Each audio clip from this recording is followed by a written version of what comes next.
कर्म प्रधान बीस रचि राखा। सब गाइए। मैं आपको 2 दिन और परेशान करूंगा, कल और परसों। आज तो कथा समाप्ति की तरफ जा रही है। कर्म प्रधान बीस रचि राखा।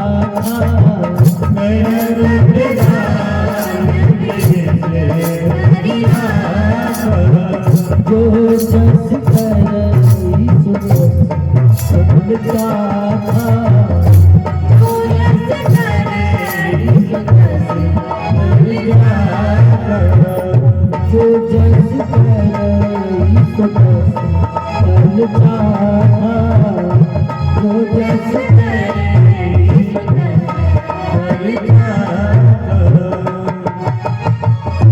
अपने पैर के नाप के जूते अपने को ही पहनना पड़ता है, दूसरा कौन पहनेगा? अपने शरीर के नाप के कपड़े अपने को ही पहनना है। और एक बात बताऊं, जैसे व्यक्ति की काली परछाई व्यक्ति का पीछा नहीं छोड़ती, उसी प्रकार से व्यक्ति का कर्म व्यक्ति का पीछा नहीं छोड़ता। कोई भी हो, क्या साधु, क्या संत गृहस्थी, क्या राजा, क्या रानी, अब प्रभु के पुस्तक में लिखी है सबकी कर्म कहानी। उसकी तेज नजर से बंदी कोई नहीं बच पाता। मेरे दाता के दरबार में सब लोगों का खाता। जो कोई जैसी करनी करता वैसा ही फल पाता। जो कोई जैसी करनी करता वैसा ही फल पाता। मेरे दाता के दरबार। जब इंद्र ने सुना, इंद्र ने कहा बादलों से कि जगह जगह छाया करो, भरत जी को कष्ट न हो। पृथ्वी से कहा कुछ कंटक चुरा लो, भरत जी के पैर में कांटे न चुभे, कुछ कंटक चुरा लो। हाँ, तो जब हमारे भरत जी आगे बढ़े, सभी को रोककर गुहराज टीला के ऊपर चढ़ गए। भरत भैया आ जाओ, यहाँ से प्रभु श्री राम की पावन कुटिया दिखलाई दे रही है। भरत जी दौड़ते हैं, बेचारे गिरते हैं, फिर संभल के खड़े होते हैं, फिर वहां से चलते हैं आगे। हाँ।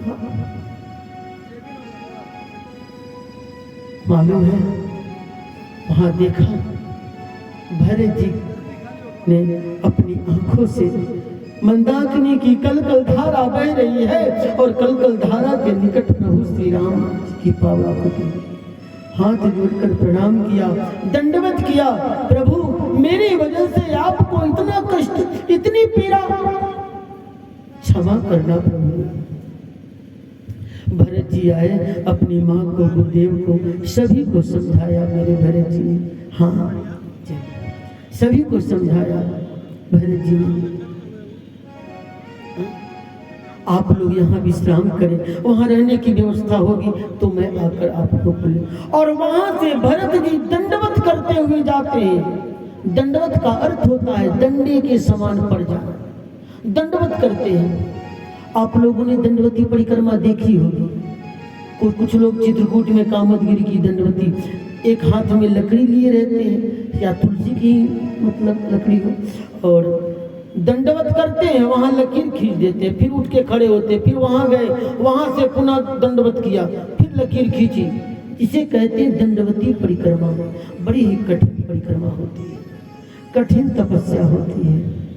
हाँ। दंडवत करते हुए गए और कुटिया के पिछले द्वार पर लेटे रहे।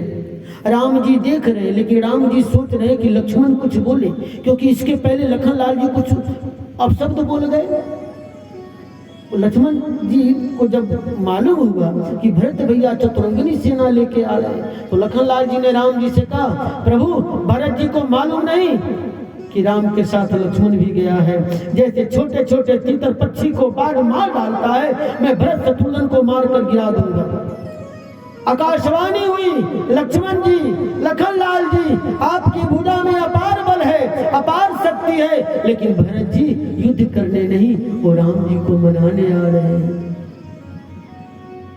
जग भाई मगन गगन भाई बानी लखन बाहुबल विपुल बखानी श्री राम जय राम जय जय राम श्री राम जय राम जय जय राम श्री राम जय राम जय जय राम श्री राम जय राम जय जय राम जग भाई मगन गगन भाई बानी लखन बाहुबल विपुल बखानी श्री राम जय राम जय जय राम श्री राम जय राम जय जय राम श्री राम जय राम जय जय राम श्री राम जय राम जय जय राम। जब इंद्र ने आकाशवाणी की, देवताओं ने आकाशवाणी की, तो लखनलाल जी का शरीर शिथिल हो गया।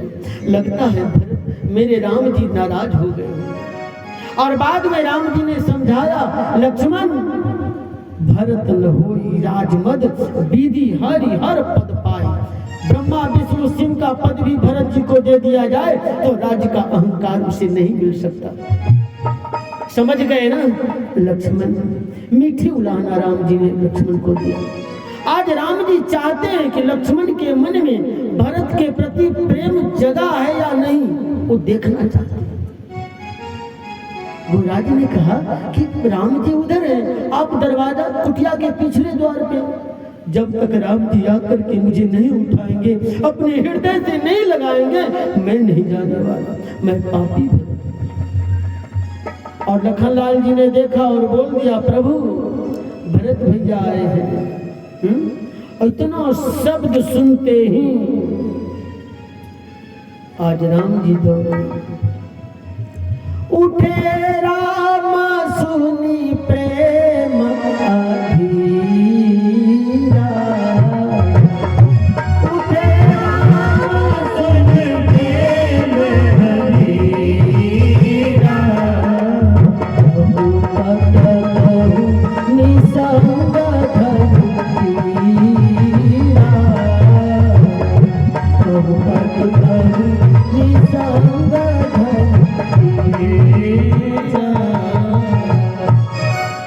राम जी उठे तो उनके शरीर से 4 चीजें गिरी। हाँ, कौन कौन सी चीज? कहू पट पीताम्बर, पीताम्बर गिरा, तरकस गिरा, बाण गिरा और धनुष गिरा। भक्त जितनी चीज छोड़कर भगवान से मिलने जाता है, भगवान भी उतनी ही चीज छोड़कर भक्त से मिलने आते हैं। भरत जी भी तो 4 चीज छोड़ के आए थे, अर्थ न धर्म न काम रुचि अगति न चाहूं निर्वाण। अर्थ धर्म काम मोक्ष, और राम जी ने भी 4 चीजें छोड़ी। कहूं पट कहूं निसंग धनु तीर, तीर धनुष तरकस और पीताम्बर। पीताम्बर क्यों गिराया? पीताम्बर गिरा दिया, पृथ्वी घबराना मत, मैं अपने छोटे भाई भरत को गले लगाने जा रहा हूं। अथवा एक संत ने कहा कि राम जी ने धनुष इसीलिए गिराया। राम जी कहना चाहते हैं, भरत भैया जब तू छोटा था हम लोग खेलते थे तो पहले भी हम तुम्हारी जीत होती थी, मेरी हार होती थी। आज भी तुम ही जीतोगे और मेरी हार हो जाएगी, इसीलिए धनुष गिरा करके हार स्वीकार कर। अथवा राम जी बताना चाहते हैं, भरत तुम संत हो। दुनिया को उन्होंने बताया कि दुश्मन से मिलने के लिए जाना हो तो हथियार लेकर जाना चाहिए, और संत से मिलने के लिए जाना हो तो हथियार छोड़ के जाना चाहिए। संत के सामने हथियार लेकर नहीं जाना चाहिए, इसीलिए उन्होंने बताया जगत को। हाँ, इसीलिए धनुष गिरा दिया।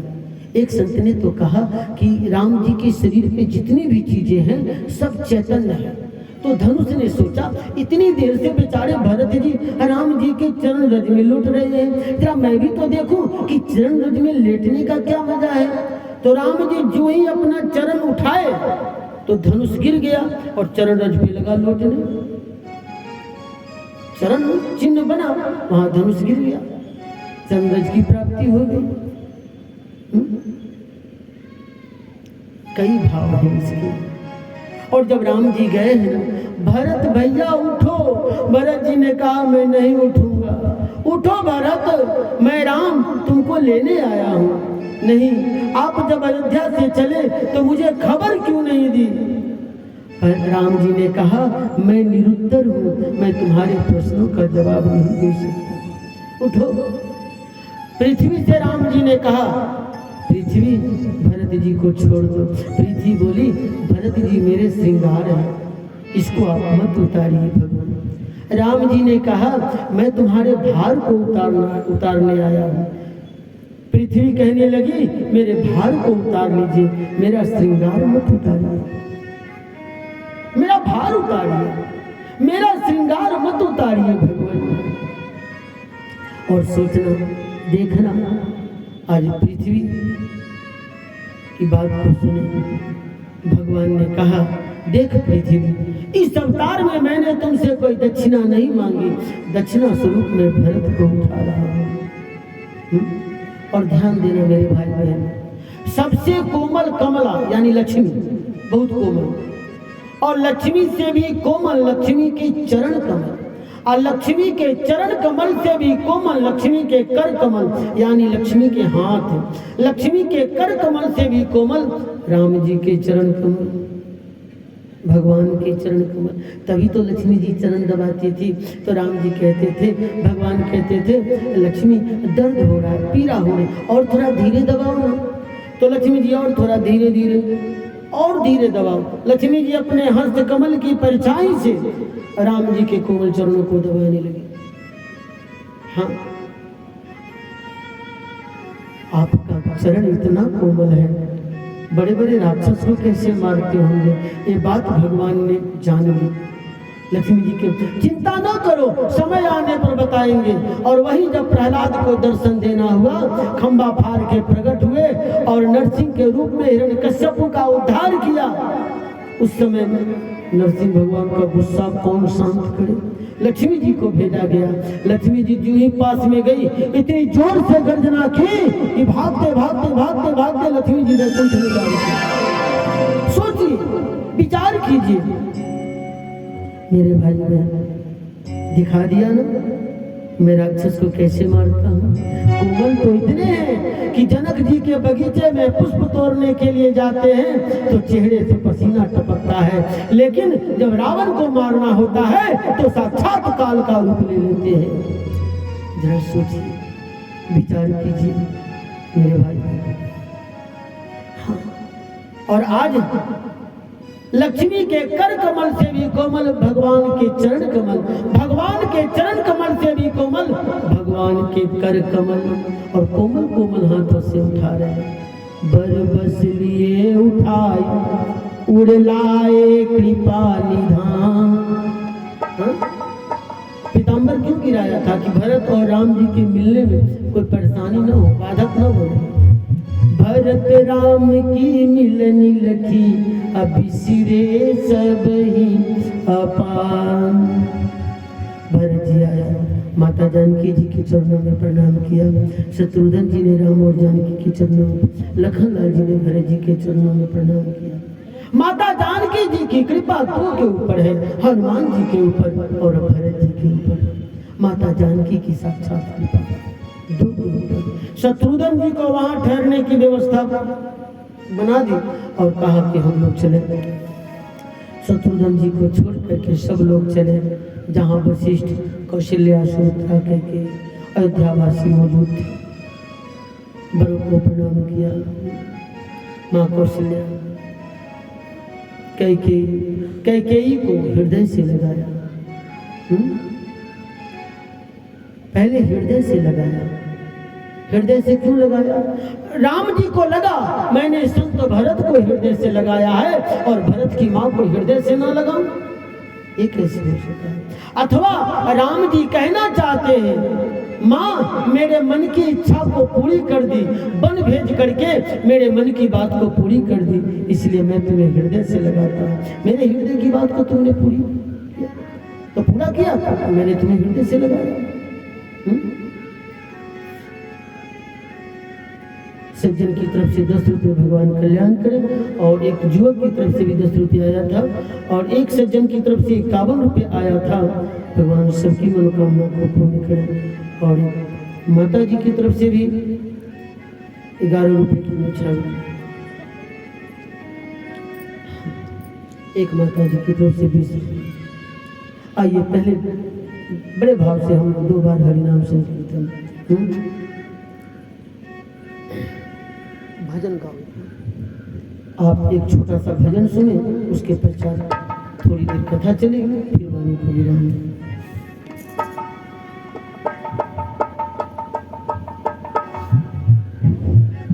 यहाँ पे बैठे सभी माताएं, भाई बहन सबको राधे राधे, जय श्री सीताराम। थोड़ा जोर से एक बार बोलिएगा, बोल सियावर रामचंद्र की। थोड़ा जोर से, सियावर रामचंद्र की। यहाँ जब भरत जी जा रहे हैं अपने प्रभु श्री रामचंद्र जी को मनाने के लिए, तो बोल रहे हैं प्रभु अब सब तुम्हारे ही हाथों में है, मान जाओ तभी भी ठीक, और नहीं मानोगे तो क्या करेंगे बताओ। हम बहुत गम में हैं और हमारे गम की वजह हुआ, आप चलो और हम खुश हो जाएंगे। तो बोलते हैं, मेरे गम से बेखबर गर श्री राम आप होंगे। जरा ध्यान से सुनिएगा और गाइएगा भी, क्योंकि अच्छा है ये भजन।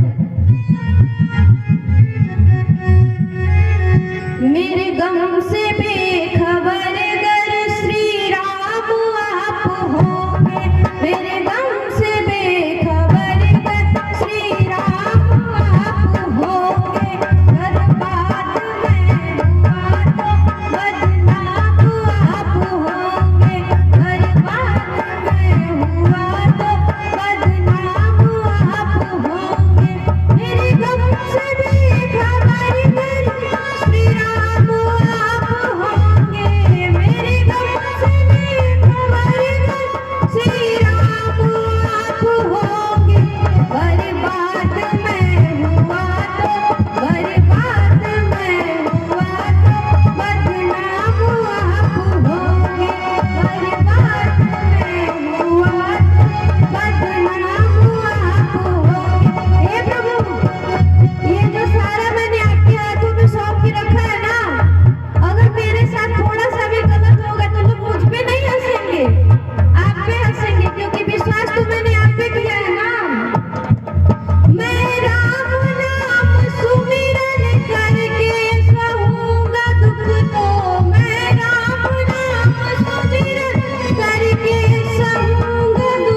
है, हिंदुओं को ये विश्वास नहीं होता है। जाके देखिए अलग धर्मों में सबको विश्वास है, सब टोपी पहन के घूमते हैं, मुसलमानों की सब टोपी पहन के घूमते हैं, लेकिन हमारे जो बिरादरी के है ना, उनको टीका लगाने में शर्म आता है। अच्छा हाथ उठाइए, किसको किसको टीका लगाने में शर्म आता है?